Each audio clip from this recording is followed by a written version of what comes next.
अस्सलाम वालेकुम, आदाब, नमस्कार। परवीन न्यूज़ महानगर में आपके साथ शेख इफ्तिखार। गोदावरी धुतड़ी में लगातार दूसरे दिन बारिश दर्ज।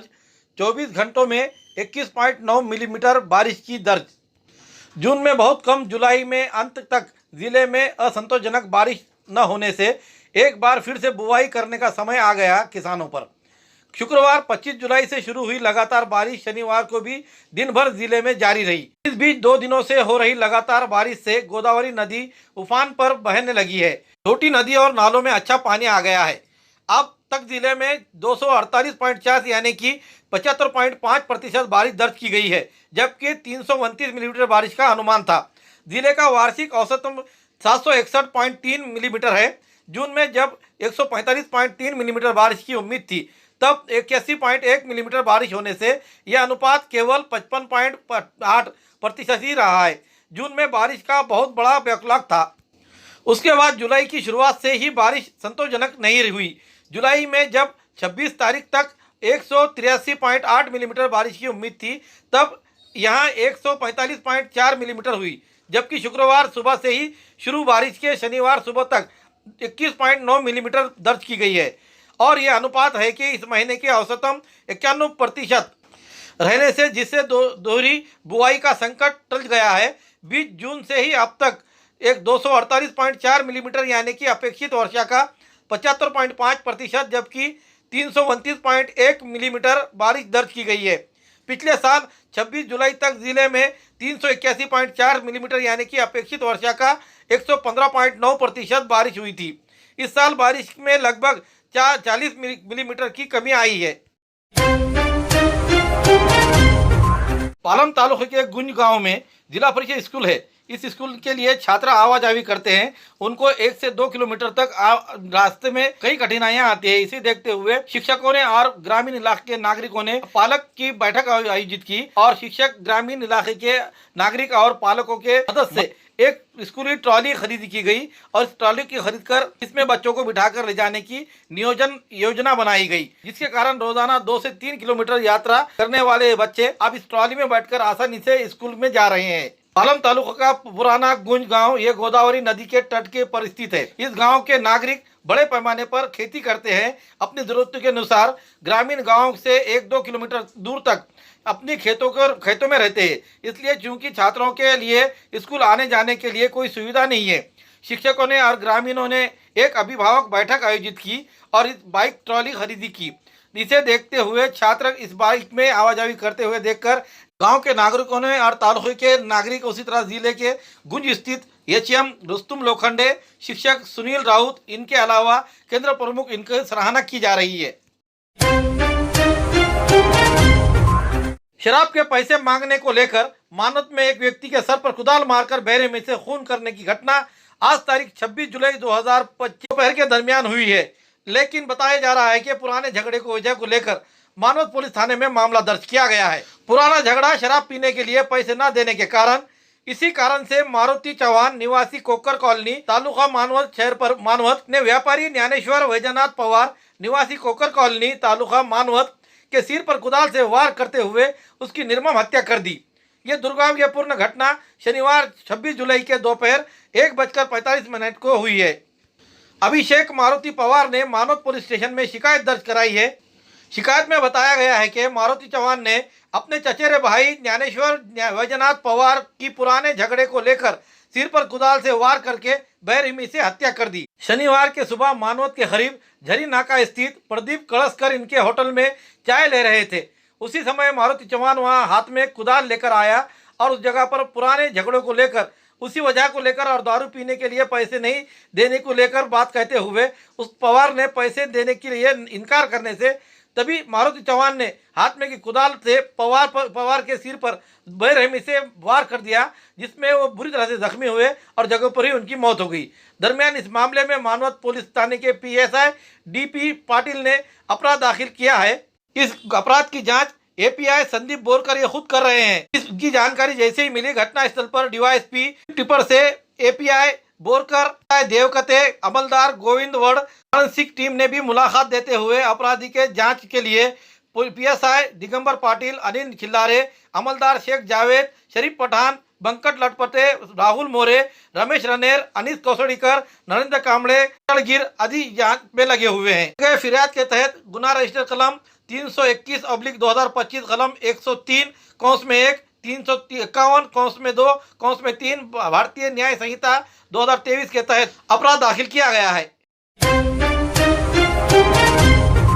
परभनी जिले के मांडाखड़ी गांव में जाने के लिए रास्ता हुआ बंद। लगातार 2 दिन से हो रही बारिश को देखते हुए इस बारिश में इंद्रायणी मार्ग की ओर से आने वाला पानी और उसी तरह से इस इलाके के बड़े नालों से पानी बहता हुआ मांडाखड़ी गांव को पूरी तरह से घेर लिया है, जिसके कारण यहाँ के गांव वासियों को आवाजाही करने के लिए अब रास्ता नहीं रहा है। ये प्रशासन से गुहार लगा रहे हैं कि यहाँ पर उनकी मदद की जाए, ऐसी मांग उनकी की जा रही है। लगातार दो दिन और बारिश रहने की वजह से इन नागरिकों की सुविधा किस तरीके से प्रशासन करेगा, इसी की ओर सभी की निगाहें लगी। जन सुरक्षा विधेयक रद्द करो, भीम शक्ति की ओर से जूते मारो आंदोलन। जन सुरक्षा विधेयक ये एक ऐसा कानून है जो संवैधानिक तरीके से काम करने वाले शिव शाहू फुले अम्बेडकरवादियों को, प्रगतिशील वामपंथियों को ही खत्म करता है और सभी आम लोगों के अधिकारों को छीनता है, यानी व्यक्ति की अभिव्यक्ति की स्वतंत्रता पर पूरी तरह से प्रतिबंध लगा देता है। एक जमाने में अंग्रेजों ने भी यही कानून लागू किया था। उसी कानून को राज्य में लागू करना अघोषित आपातकाल लगाने जैसा है और संविधान के विरुद्ध है। इस कानून के कारण सरकार को जवाबदेह ठहराने के लिए लोकतांत्रिक तरीके से मोर्चा निकाला जाएगा और विरोध प्रदर्शन करने के वामपंथी और अम्बेडकरवादी संगठनों पर प्रतिबंध लगाना, सरकार ही नहीं प्रशासन के खिलाफ भी बोलने पर भी उन्हें नक्सली घोषित करना, ये कानून के तहत ऐसी कार्रवाई की जाएगी। लेकिन इन कानूनों से सिर्फ दक्षिणपंथी संगठनों को ही दरकिनार क्यों किया गया, ऐसा प्रश्न करते हुए अर्थात इस अधिनियम के तहत वामपंथी और अम्बेडकरवादी संगठनों को खत्म करने के लिए जानबूझकर यह षड्यंत्र रचा गया है। इसलिए इस दमनकारी सरकार को संविधान द्वारा दी गई अभिव्यक्ति की स्वतंत्रता को छीनने वाले इस विधेयक को तुरंत निष्कर्ष करते हुए साथ ही हेमंत पाटिल के खिलाफ कानूनी कार्रवाई की जानी चाहिए, जिन्होंने नांदेड़ और परभनी के न्याय मांगने वाले आंदोलनकारियों को सदन में ही शहरी नक्सली कहा है और उनके खिलाफ अत्याचार अधिनियम के तहत मामला दर्ज किया जाए।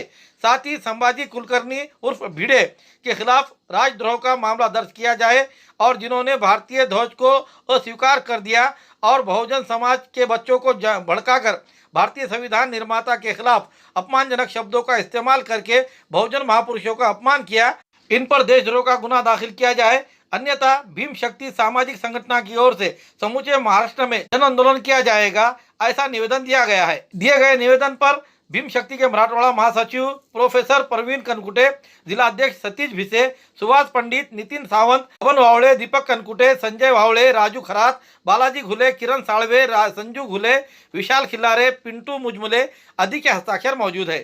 जन सुरक्षा विधेयक जे गोरगरिबांसाठी अन्यायकारक आहे, म्हणजे एका काळामध्ये इंग्रज सरकारने अशा पद्धतीने विधेयक पारित केलं होतं, तेच विधेयक हे सरकार महाराष्ट्रामध्ये लागू करण्याचं षड्यंत्र रचत आहे। या षड्यंत्राअंतर्गत ज्या काही डाव्या संघटना असतील यांना जेलमध्ये घालण्याचं काम हे सरकार करण्याचा प्रयत्न करत आहे। त्याचबरोबर ज्या उच्च संघटना असतील त्या संघटनांना बाजूला ठेवून म्हणजे यांच्यावर कोणती कारवाई केली जाणार नाही अशा पद्धतीने षड्यंत्र या सरकारनं केलेलं आहे। त्यामुळे मी सरकारचा सर्वप्रथम धिक्कार करतो व जनसुरक्षा विधेयक तात्काळ रद्द झालं पाहिजे अशी या सरकारला मागणी करतो। त्याचबरोबर सडक्या मेंदूची पैदास असलेला हा मनोहर भिडे, ज्याचा एक पाय दारात आणि एक पाय मसोटात आहे, अशा माणसाचं हे सरकार ऐकते कसं, ही सगळ्यात मोठी आमची शोकांतिका आहे। तरी या मनोहर भिडेला तात्काळ अटक झाली पाहिजे।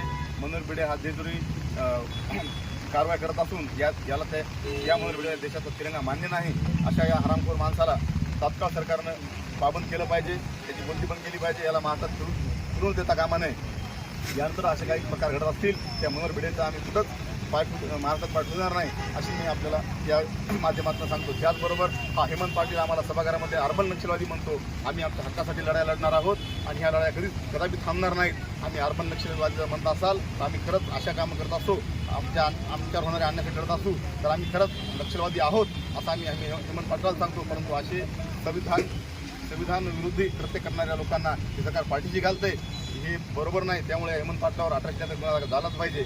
त्याचबरोबर हे PN राव जो एका काळी बाबासाहेबाला पिण्याच्या पाण्यासाठी गिलास घेऊन उभा राहायचा, बाबासाहेब पाणी प्या, चहा प्या, अशा PN रावला हा आनंद स्वरूप स्वामी कोण स्वामी आहे, तर तो बाबासाहेबाला अपशब्दामध्ये बोलतो आणि त्याला त्या भारताचा घटनाकार म्हणतो, अशा बी अनुस्वरूपचा आम्ही जाहीर धिक्कार करतो. तो त्याचबरोबर आमच्या सरकारला विनंती आहे की आज आम्ही भीमशक्ती वतीने जोडे मारो आंदोलन जे खुलेलं आहे, तर हे जोडे आज या बॅनरला बसतील, पण भविष्यामध्ये या लोकांनी असे काय बोलण्याचा प्रयत्न केला तर यांच्या तोंडात जोडे मारण्याची आम्ही वतीनं जाहीर या सरकारला सांगतो. त्यामुळे तात्काळ या लोकांवर बंदी घालावी.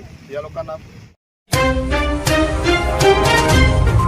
पुरानी बीमारियों की शर्तिया इलाज, घुटने के दर्द, शुगर, बवासीर, गुर्दे की पथरी, सफेद दाग, हार्ट अटैक, अस्थमा, एलर्जी, दाग कोड़ की बीमारी, गांठियों से पीड़ित अन्य बीमारियों से परेशान होते तुरंत संपर्क करें. डॉक्टर गोविंद कामटे, आयुर्वेदिक विद्या विशारद, बालाजी आयुर्वेदिक प्राकृतिक चिकित्सा केंद्र. एड्रेस तलाठी कार्यालय के पीछे, बसमत रोड, परभणी. समय सुबह 9 बजे से दोपहर 2 बजे तक, शाम 5 बजे से रात 9 बजे तक. Mobile number 9921691008.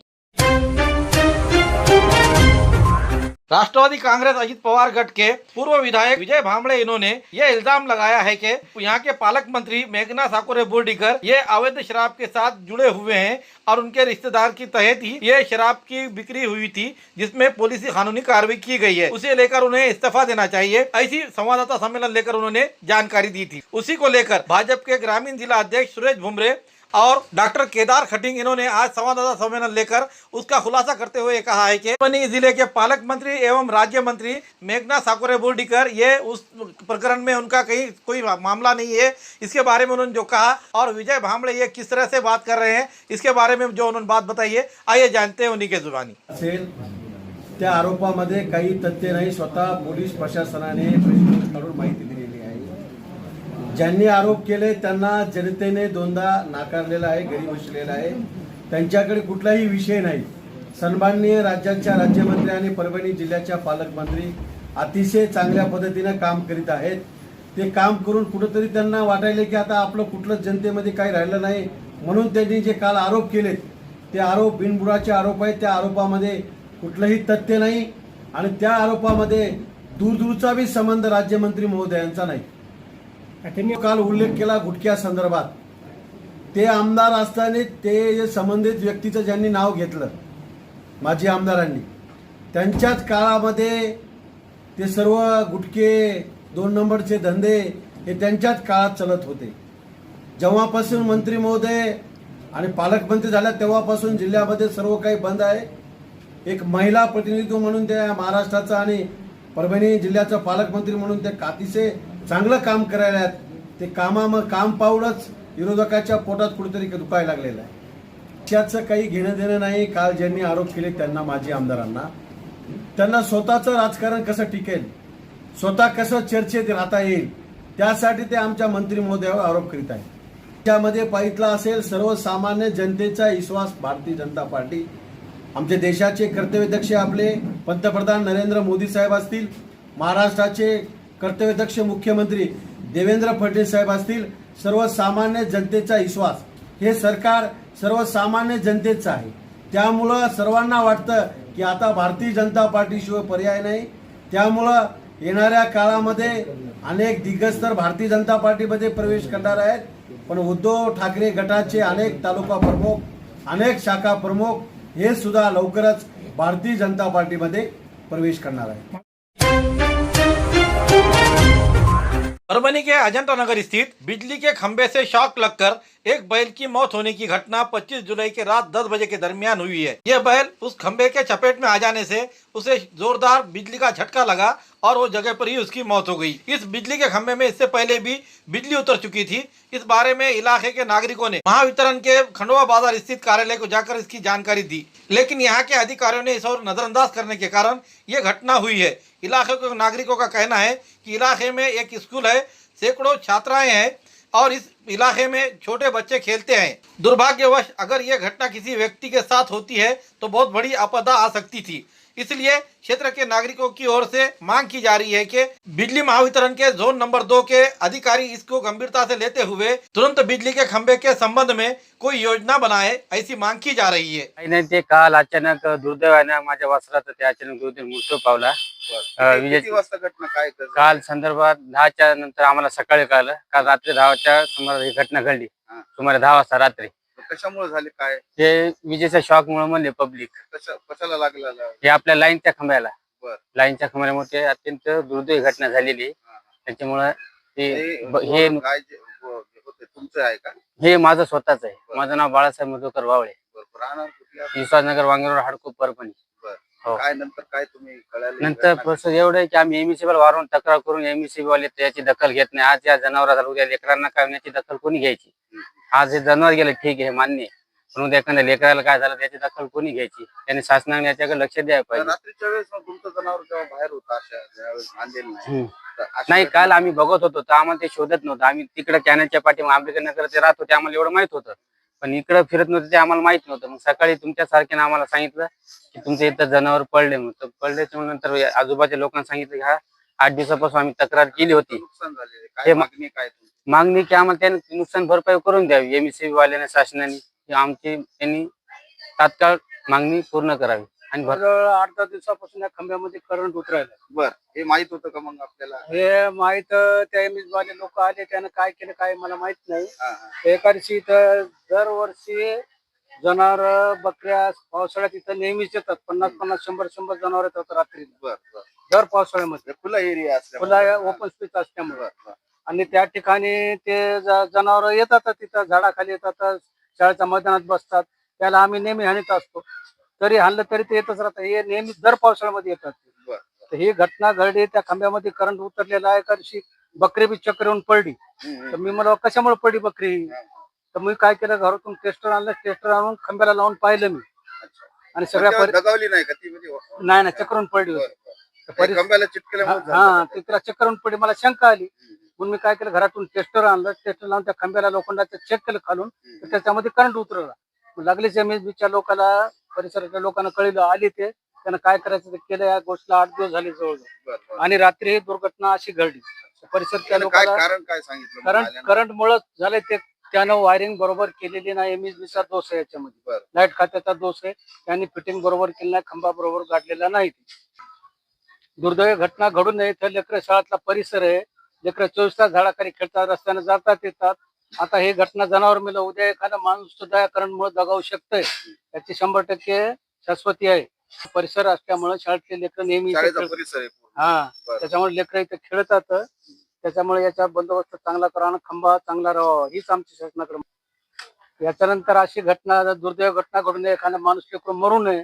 त्याच्यामुळे शासनानं याची दखल घेऊन त्याच्यावर ताबडतोब कारवाई करावी आणि योग्य ते फिटिंग याची खांब्याची करावी, तारायची. ही घटना पुढे घडू नये.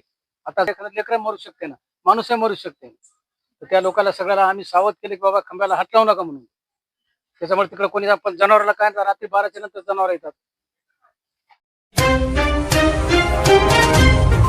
खूबसूरती का राज डॉक्टर हाशमी के पास। बालों का झड़ना, चेहरे के दाग व धब्बे, दीगर समस्याओं का इलाज हमारे पास। हमारे अपने बनाए हुए प्रोडक्ट 100% नेचुरल, कुदरती तौर पर इलाज बगैर किसी साइड इफेक्ट के साथ। पूरी तरह से कुदरती व खालिश प्रोडक्ट्स आपके सामने बनाए जाएंगे। हमारे खुद के बनाए हुए प्रोडक्ट शिकाकाई, रीठा, आंवला, मेथी, गुड़हल के फूल, भिंगराज, एलोवेरा के जरिए हर्बल ऑयल वो हर्बल शैम्पू बालों का झड़ना व डैंड्रफ को खत्म करने के साथ सर की खुजली को खत्म करे। पतले बालों का इलाज फायदेमंद है, साथ ही बालों को लंबा, घना और खूबसूरत बनाए। चेहरे के दाग धब्बे, कील, मुहासे, रूखी त्वचा वो चेहरे की झुर्रियां खत्म करे, साथ ही चेहरे को खूबसूरत बनाता है। खूबसूरती का राज डॉक्टर हाशमी के पास। हमारे पास ऑयल मशीन है जिससे हम आपकी लाए गए खोपरा, कलौंजी, बादाम व अन्य सामग्री का तेल निकाल कर देंगे आपके सामने। एड्रेस डॉक्टर हाशमी मिनाज, खान साहब बिल्डिंग के पीछे, दरगाह रोड, परभनी। 8421522947, 8669131304। मिलने का समय सुबह 9 बजे से दोपहर 2 बजे तक और शाम 5 बजे से रात 9 बजे तक। हमारी न्यूज़ आपको किस तरह पसंद आ रही है इसके बारे में लाइक करें, शेयर करें, कमेंट करें। अब तक हमारा चैनल सब्सक्राइब नहीं किया है तो सब्सक्राइब जरूर करें, बेल आइकन का बटन जरूर दबाएं ताकि हमारी ली खबर सबसे पहले आप तक पहुंच सके। Subscribe now and press the bell icon. Never miss an update.